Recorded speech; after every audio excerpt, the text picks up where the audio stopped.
आदि माया भी कहते हैं। इसने बदतमीजी की थी इसके साथ, और इसने दुर्गा ने काल भगवान के पेट में ये चली गई थी सूक्ष्म रूप बना के। इसने इसके साथ बदतमीजी की थी, इसके साथ बलात्कार करने की कुचेष्टा की थी, और बार बार समझाने से भी नहीं माना था। तो अपनी इज्जत की रक्षा के लिए देवी ने इसके पेट में शरण ली थी, और वहां से फिर पुकार की थी। एक लंबी कहानी है, सृष्टि रचना में बताएंगे, लेकिन हम आज का सत्संग उद्देश्य कुछ और है, इसलिए इसको लंबी कथा ना बनाएंगे। तो वहां इसको श्राप लग गया था, परमात्मा ने उस दुर्गा को इसके पेट से निकाला था, और फिर इसने उसको अपनी पत्नी के रूप में स्वीकार किया था। उससे यहाँ ये सब काल की व्यवस्था प्रारंभ हुई। 3 पुत्र उत्पन्न हुए सबसे पहले। इन दोनों के संयोग से दुर्गा और इस ब्रह्म काल रूपी ब्रह्म से रजगुण युक्त ब्रह्मा, सतगुण युक्त विष्णु, तमगुण युक्त शिव। जब हम यहाँ पर दुखी बहुत हो गए, हाहाकार मच गई, इसको एक श्राप लगा हुआ है कि 1 लाख मानव शरीरधारी प्राणियों को नित आहार करेगा, और 1.25 लाख की उत्पत्ति प्रतिदिन करेगा। जिस कारण से इसने हम सबको मानव शरीर दिया है अपने खाने के लिए। हमसे संतानों उत्पत्ति करवाता है बाई फोर्स, और फिर स्वयं खाता है, और इसकी व्यवस्था इसके तीनों पुत्र कर रहे हैं। इन ब्रह्मा विष्णु महेश जी को भी ये मालूम नहीं ये हो क्या रहा है। यदि इनको ये विश्वास हो जाए कि तुम्हारे कारण ये सब कुछ ये हो रहा है, तो ये भी सरेंडर कर देंगे, लेकिन इनको विश्वास नहीं हो पा रहा। परमात्मा ने आकर भी इनको समझाने की चेष्टा की थी, पर काल के दबाव से इन्होंने स्वीकार नहीं किया था। इसको मानव शरीर धारी प्राणियों के सूक्ष्म शरीर को तपस्या पर भोन कर खाता है ये उनको, यानी मनुष्य के पूरे जीवन में जो भी ये प्राणी खाता है, पीता है, व्यसन करता है, उसका सूक्ष्म अंश सूक्ष्म शरीर के अंदर लिप्त हो जाता है। फिर वो आसानी से नहीं निकलता वो गंध। उसने एक व्यवस्था बना रखी है, एक तपस्या बना रखी है, कुकर। उस कुकर में डाल देता है और उनको तब तक उबालता है जब तक उनसे वो गंध ना निकल जा। जीव मरता नहीं, लेकिन वहां जब उबालता है बुरी तरह तड़पते हैं, बुरा हाल कर लेते हैं, और उसने टाइम फिक्स कर रखा। उसके बाद फिर वो अपने आप वहां से खोल देता है कुकर को, यानी उसकी शब्द शक्ति से वो कुकर खुलता और बंद होता है, यानी वो प्राणी उड़ जाते हैं आकाश में, और उनसे निकले हुए गंध को ये आहार करता है। आप देखते हैं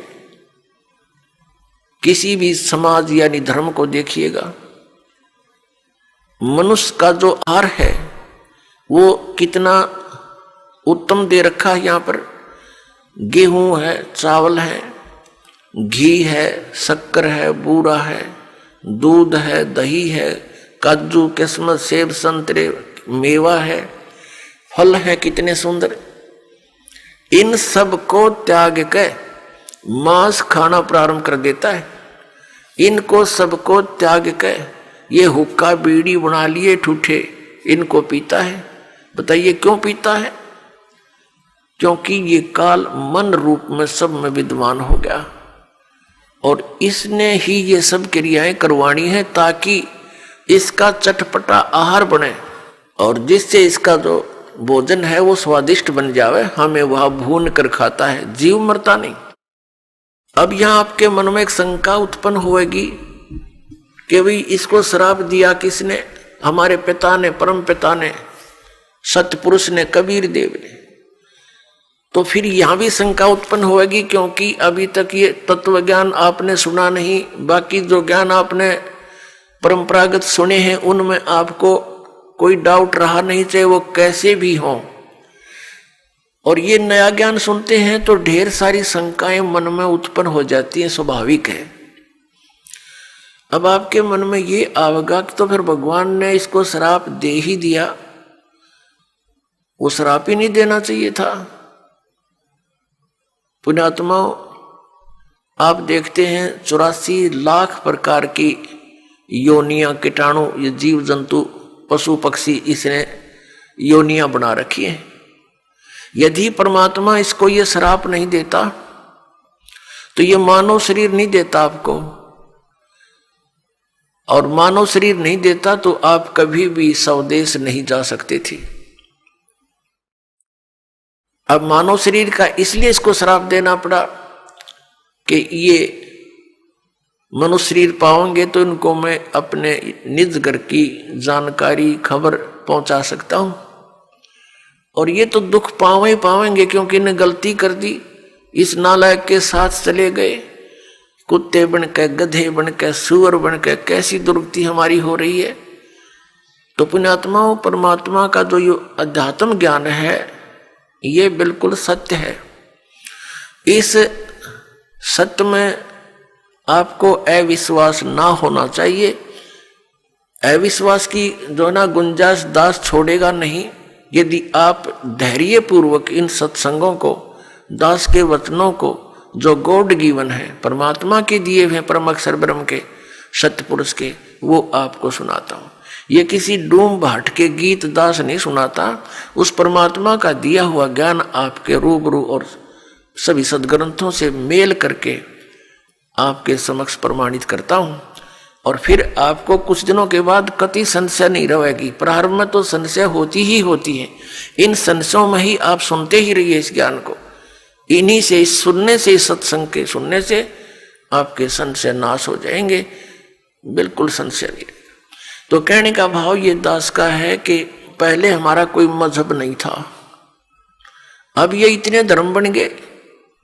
पहले एक केवल मानव धर्म था, सभी वेदों में वर्णित विधि अनुसार साधनाएं करते थे, जैसा भी उनके गुरु लोग बताते थे। तो उसका कारण कहां से प्रारंभ हुआ? जब हम यहां महादुखी हुए, किसी का पुत्र मर रहा है, किसी की पुत्री विधवा हो गई है, किसी के माता पिता दोनों ही मर जाते हैं 10-10 वर्ष, 12 वर्ष के बच्चों को छोड़कर, और किसी माता पिता के सामने ही पूरा परिवार नाश को प्राप्त हो जाता है। कहीं पर भूकंप आकर हजारों की संख्या में व्यक्ति मारे जाते हैं, आराम से सो रहे होते हैं, ना जाने के बिजली गिर जाती है, कहीं पर अचानक फ्लड आ जाती है, सब परिवार के सदस्य, कोई इधर मर रहा है, कोई इधर फिर रहा है, कोई कहीं पहुंच गया, और कितने प्यार से हम विश्राम कर रहे होते हैं। तो ऐसे गंदे लोक में आकर हम शेष बचे हुए ये सोचते हैं कि हमारे ऊपर ये आपदाएं नहीं आएंगी। ये भूल है आपकी। आज तो हम रोज मौत को साथ लिए फिरते हैं, सफर हम करते हैं। 90% व्यक्ति आज सफर में रहते हैं, 80% चाहे कोई मोटरसाइकिल पे, चाहे कोई अपने किसी कारण से भी गाड़ी में। तो ये तो मौत साथ चल रही है हमारे पैरेलल। हम ऐसे लोक में रह रहे हैं। परमात्मा को दया आई कि चल इन नालायकों को फिर बता देता हूं कि आ जाओ वापस यहां पर, तुम सदा सुखी हो जाओगे। अपने आत्माओं, जब परमात्मा वहां तपतशिला के ऊपर आया, जहां ये प्राणियों को भून रहा था, इसका कुकर चल रहा था, वहां पर जब वो परमेश्वर हमारे पास आकर खड़े हुए, हमारे पिता, वो इतने समर्थ शक्ति है, इतने शीतल भगवान है, उनको सोम की उपाधि दी जाती है। सोम माने चंद्रमा, चंद्रमा जैसे शीतल। यानी ये तो एक उदाहरण है, लेकिन वो तो बर्फ से भी शीतल है। तो कहने का भाव ये, जब हमारे पास आकर खड़े हुए, जब वो तपतशिला पर जल रहे थे 1 लाख प्राणी, उनमें ऋषि भी थे, मैं ऋषि भी थे, गुरु भी थे, शिष्य भी थे, आम जनता के व्यक्ति भी थे। परमात्मा के वहां उपस्थित होते ही उस तपतशिला यानी पत्थर की टुकड़ी को शिला बोलते हैं। एक तई के, बहुत बड़ी तई के समान है। बाकी सूक्ष्म शरीर जो होता है वो ज्यादा बड़ा नहीं होता, अपने अंगूठे के साइज का रह जाता है, आकार ज्यों का त्यों रहता है।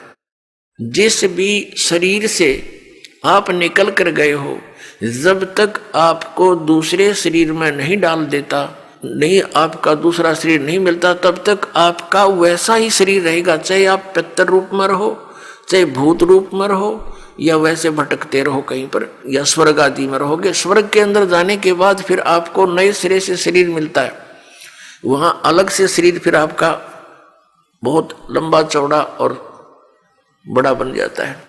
तो कहने का भाव यह है कि रहेगा आकार मनुष्य का ही। तो जब ये दूसरे शरीर में पशु पक्षी के में चला जाता है तो फिर उस पशु वाला ही शरीर आपका रहेगा। जब उससे निकल जाएंगे तो नेक्स्ट में प्रवेश होगा तो उस जैसा ही हो जाएगा। फिर मनुष्य शरीर में आएगा तो मनुष्य जैसा ही, मनुष्य के अंदर जो आपका जीव आएगा उससे निकलेगा तो फिर भी वो मनुष्य जैसा ही रहेगा, ऐसा होता है। तो इसको ये बहुत थोड़े ही स्थान पर लाखों की संख्या में बैठ सकते हैं। एक शरीर में जैसे किसी बहन भाई में देखा प्रेतों की पूरी मंडली की मंडली प्रवेश हो जाती है, वो सूक्ष्म शरीर होता है उनका। एक एक में 20-20, 30-30 प्रवेश हो जाते हैं। ये भूत यानी सूक्ष्म शरीर इतना छोटा ही होता है, ये बड़ा भी हो जाता है और घटता घटता इसको बहुत सूक्ष्म छोटा भी बन सकता है, ऐसा आ जाता है। इस अंगूठे से भी छोटा बन जाता है, यानी इसमें एक ऐसा तत्व है जो सूक्ष्म ही है। अब उसका क्या आपको प्रमाण दें? जैसे जो भक्त इस दास से उपदेशी हैं, परमपिता की यथार्थ भक्ति कर रहे हैं, उनकी आंखों के सामने कुछ भक्ति के लक्षण दिखाई देते हैं। ऐसे सूक्ष्म हैं वो, तार से दिखाई देंगे, कुछ और भी बहुत सी ऐसे नजर आएंगे। वो इतने सूक्ष्म होते हैं, वो आपके भक्ति के परिणाम हैं, लक्षण हैं।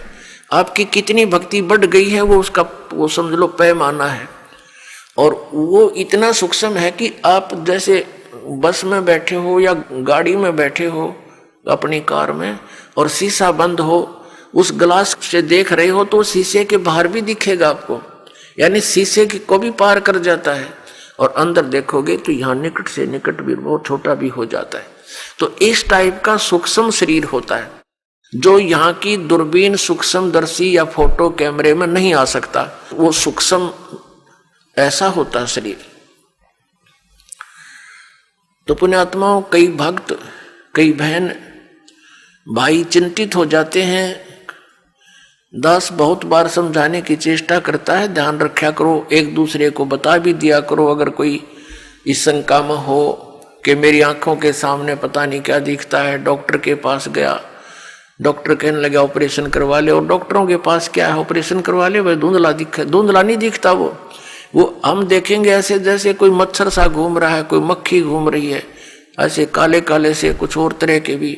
वो तो जैसी जिसकी भक्ति बढ़ती चली जाएगी, वो आपकी भक्ति का पैमाना जैसा अंजन आंजिए चश्मों में दिखंत, जैसी भक्ति करेगा तेरी आंखों के सामने आपको अपनी भक्ति की कमाई दिखने लग जाएगी। ये आपका एक वो होगा, भक्ति का पैमाना होगा। आपका बैंक बैलेंस समझ लो आप देख रहे हो सामने, तो वो घबरा जाते हैं, हमारे पास भी प्रार्थना करते हैं, जी ऐसा पता नहीं आंखों में क्या हो गया, मुझे तो चिंता बनी हुई है।